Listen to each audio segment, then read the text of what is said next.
once again to our Business Plus family. How are you doing? I hope you've had a beautiful, wonderful day.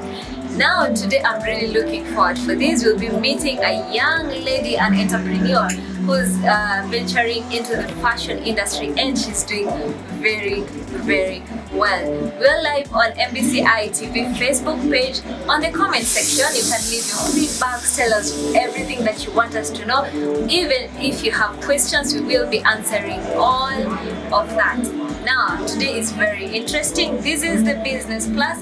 Do not miss with me, Rachel Kahugu. Let's go and meet the young, beautiful lady.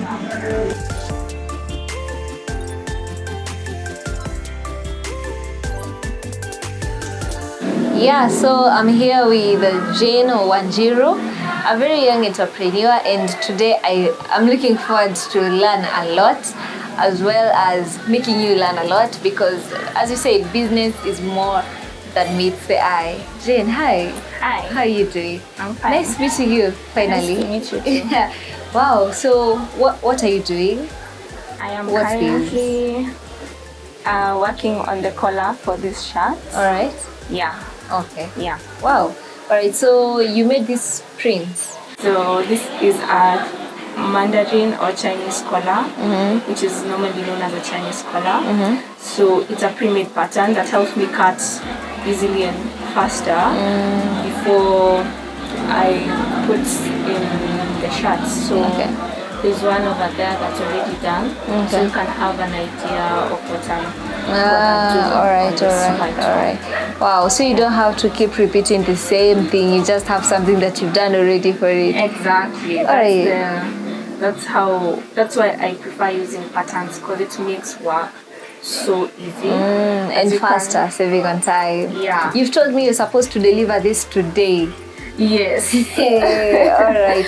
But it won't take that long, right? It's on the final stages, so it's just putting the collar and hemming the bottom, and that's pretty much it. Okay. Yeah. So how did you start the business Rushi? What does that mean? Okay, so Rushi is my name. I am Shiro. That's my derivative name from Wanjiru. So Shiro in Kikuyu is spelled C-I-R-U. So inverted becomes Rushi. Okay. So that's pretty easy. Yeah. How did you start your business? Did you study for this? Oh yeah, so I studied at Kenyatta University. I did Bachelor of Science, Fashion Design and Marketing. So yeah, this is what I went to school for. And now we are here.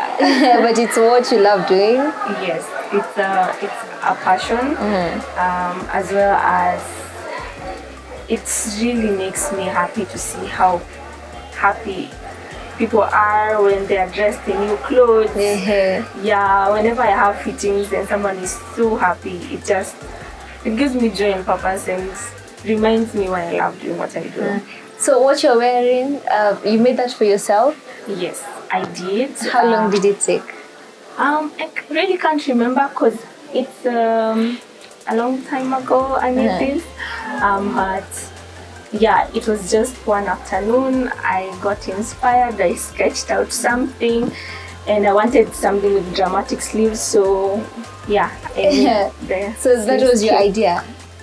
Yes, though I got inspiration from online, and I wanted to try it to prove that I can do it. I believe with hand skills and jobs that you have to use your hands, you have to really practice, and you have to put that theoretical knowledge into action, because you can't say, oh, I can do that, and you've never practiced. Yeah, you're not even trying. So that way, if a client comes to you and asks you, can you do that? You actually have proof that I have tried that, I have done it. Sometimes you try things and they don't work out, but it's just a matter of practicing and practicing until you get to be perfect. Yeah. So when did you start practicing now the actual arts and making clothes for people? Yeah. Okay, so back in campus, around second year, that's when I started really getting interested in making clothes because it would really bug me that I was in fashion school. I had never done home science. So it was a in struggle. high school. Yeah, it was a struggle. So by then for you me. didn't even know anything about like hands-on. No, I didn't. Apart from drawing here and there, I didn't know how to make clothes. I didn't even know how to operate a machine. Like I really struggled in class. So when I went for my long holiday in second year, I didn't want to stay at home. I worked the entire holiday. I went to a tailor, actually different tailors in Nakuru, who trained me. And at least when I went back to school, I was more confident. I know what I'm doing. But I did not start doing other people's stuff immediately. Back then, I would only do DIYs and upcycling old clothes just to learn how to do, how to cut, how to mend, how to put together pieces. Yeah, basically that's how I started. As for practicing professionally, I'd say I started in fourth year. That's when I was confident enough to take orders and to say that I can make that and confidently take someone's money and do it. But I was still shy, so I'd tell just like my family and friends, just buy fabric and bring it to me. It will help me to practice. Yeah. So by that time, at fourth year now, did you have your shop or did you have machines? How did you start? Okay, so no, I did not have a shop at fourth year. I was still a student, still struggling.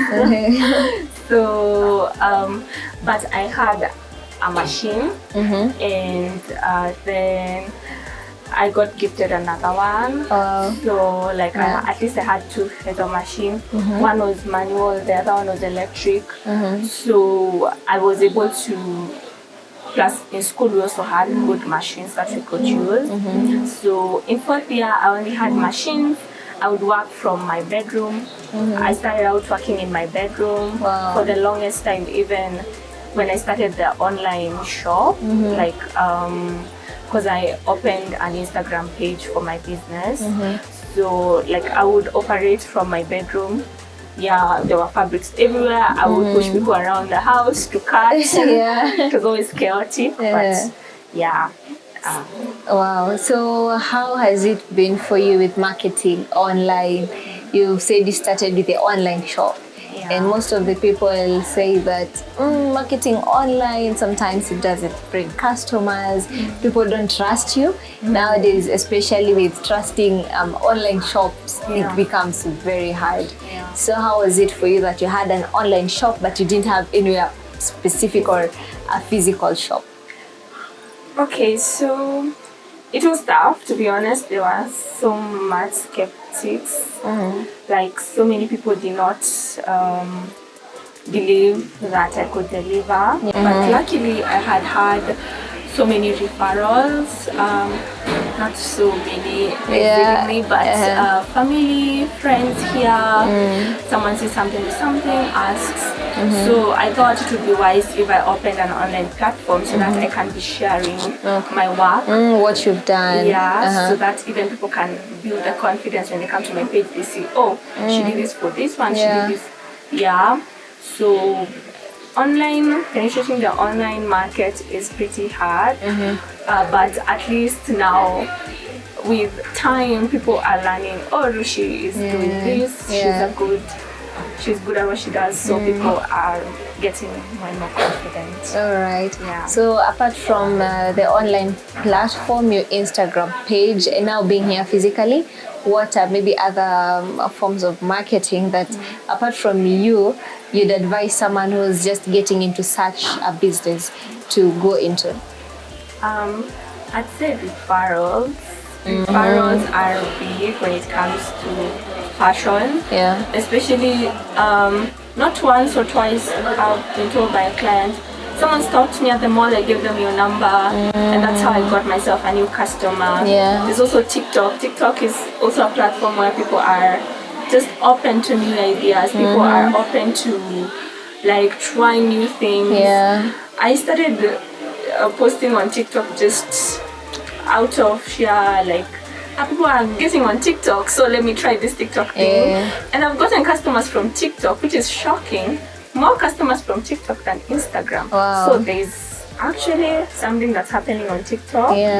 I'm thinking also the way you do your work, the standard of your work will also sell you out there. Sometimes maybe you may not necessarily have that client who refers you, but they'll be asked. So do your best. Make your work so professional. Make your work so neat.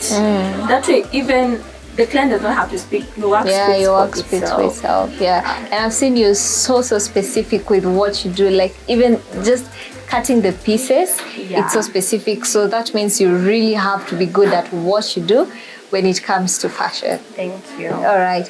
So we'll be getting the 5 minutes tip, business 101. Then we'll be back for more. Business is more than meets the eye. You have to be so good at what you do that your business will sell you. Hi, my name is Shiro, and I have a few tips for those people who want to start a fashion business. One would be how to maintain your clients. The best way to maintain your clients is giving them the best service and maintaining a standard for your work.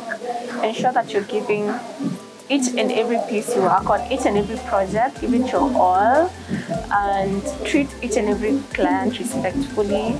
Always take each and every order seriously. Don't do one order very well because maybe they're paying you more, and the one that's not paying you more, you do it substandardly. Always maintain a standard, and that will sell. Another tip would be how to manage your finances in business. This is actually something I'm still learning and growing in. I would love, I'm lucky to have been advised to have a separate account for my business and personal, and also save whatever you make.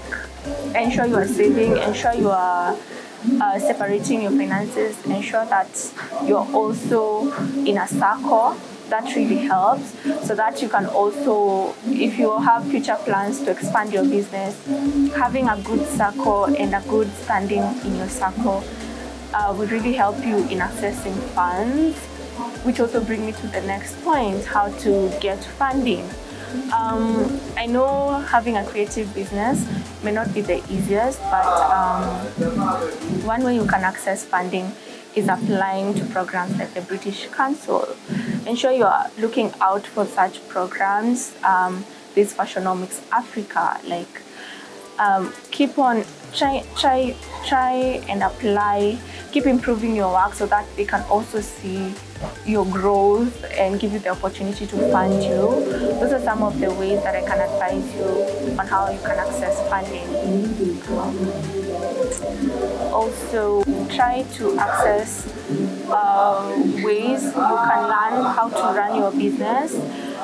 Ensure that you're always looking out online for incubator programs that you can learn how to run your fashion business better. It's not easy to start a business, have no one to go to for advice, but some of these incubator programs will help you and equip you in how you can be able to run your business successfully. Always stay hungry, keep learning, don't stop improving your craft. In everything that you're doing, put God first and always pray for your business. If you'd like to start a fashion business, one would be, it's not easy, it's challenging, so you have to be very determined and don't give up easy, and also start where you are. That is my advice for you guys. I am Shiro. I run the fashion brand Rushi Fashion, and you're watching Business Plus.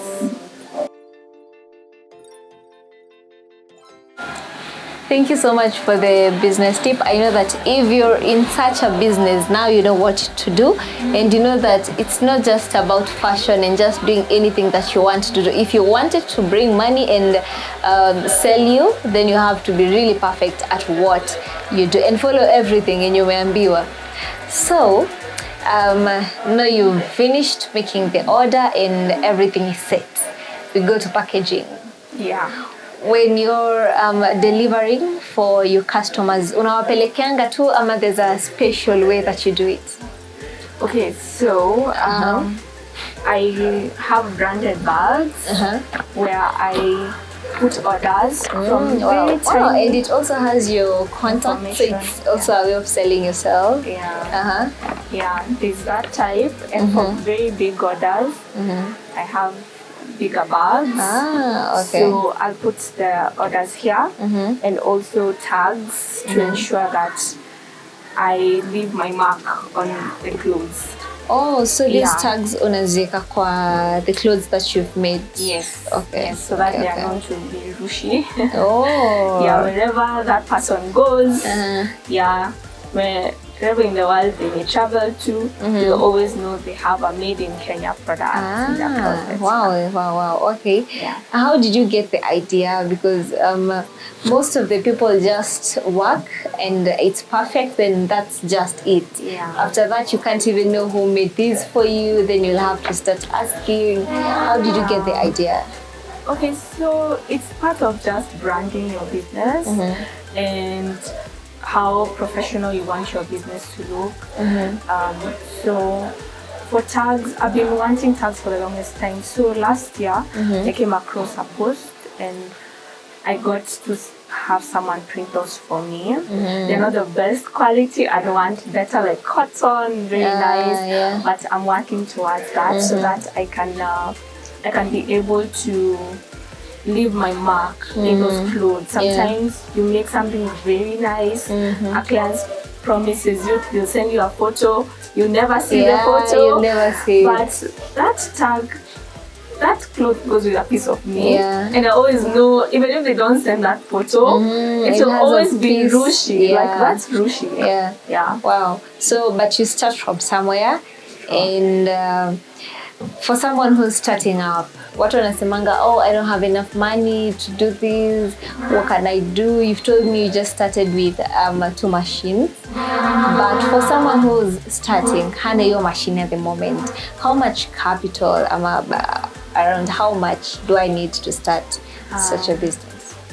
Okay, so I would advise anyone who is interested in tailoring and design, get yourself a machine. That's the basic. Get yourself a machine and an iron. It doesn't have to be expensive. Just and a table where you can cut. Like basics. That's all you need to get started with your designing and tailoring. And I started cutting from the floor. I used to cut garments. Yeah, on the floor.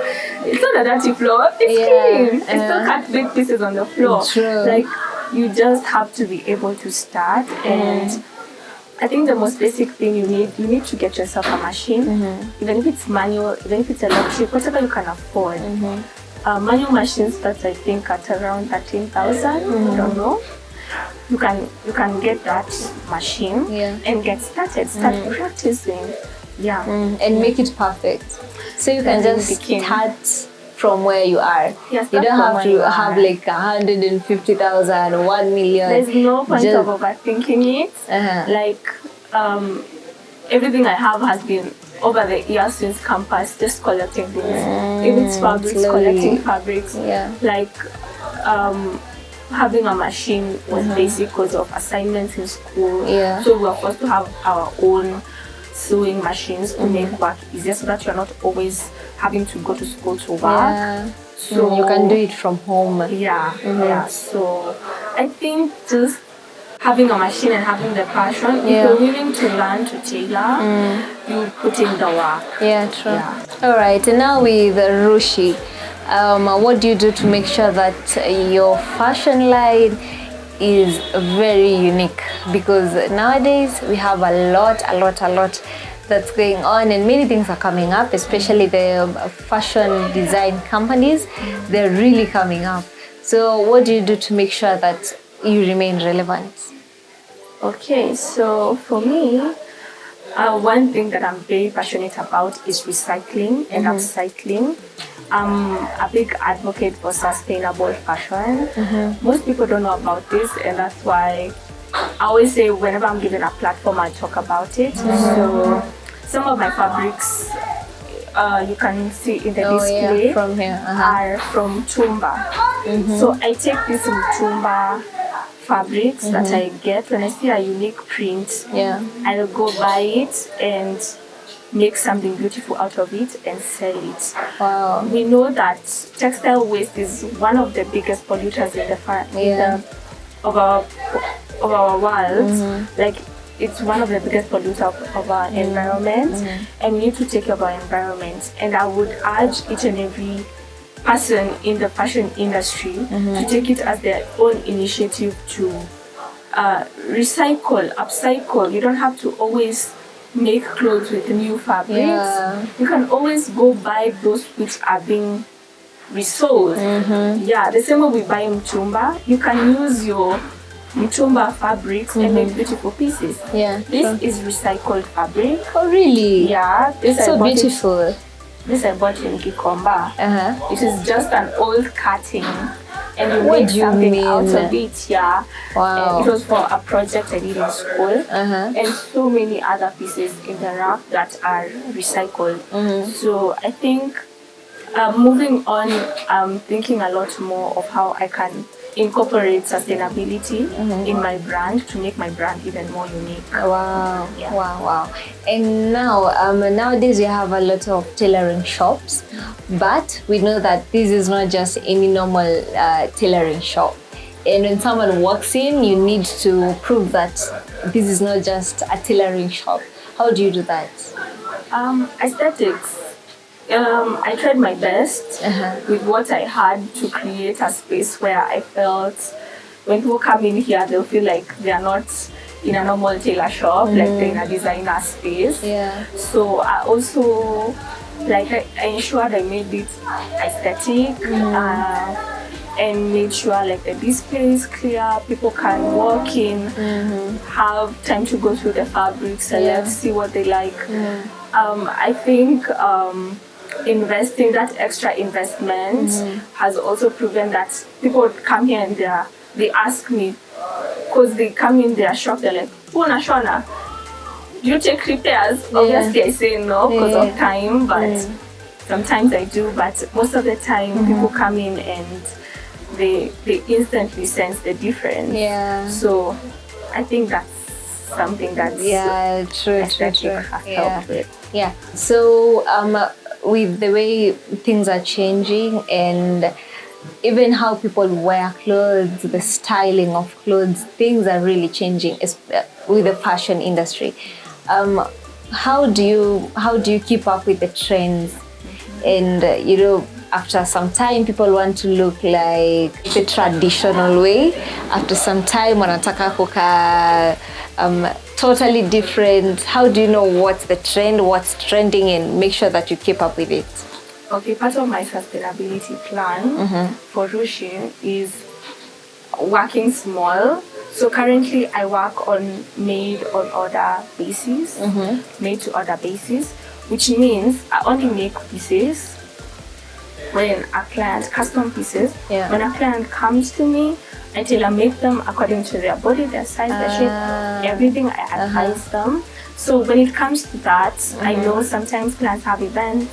They think I want a Halloween costume.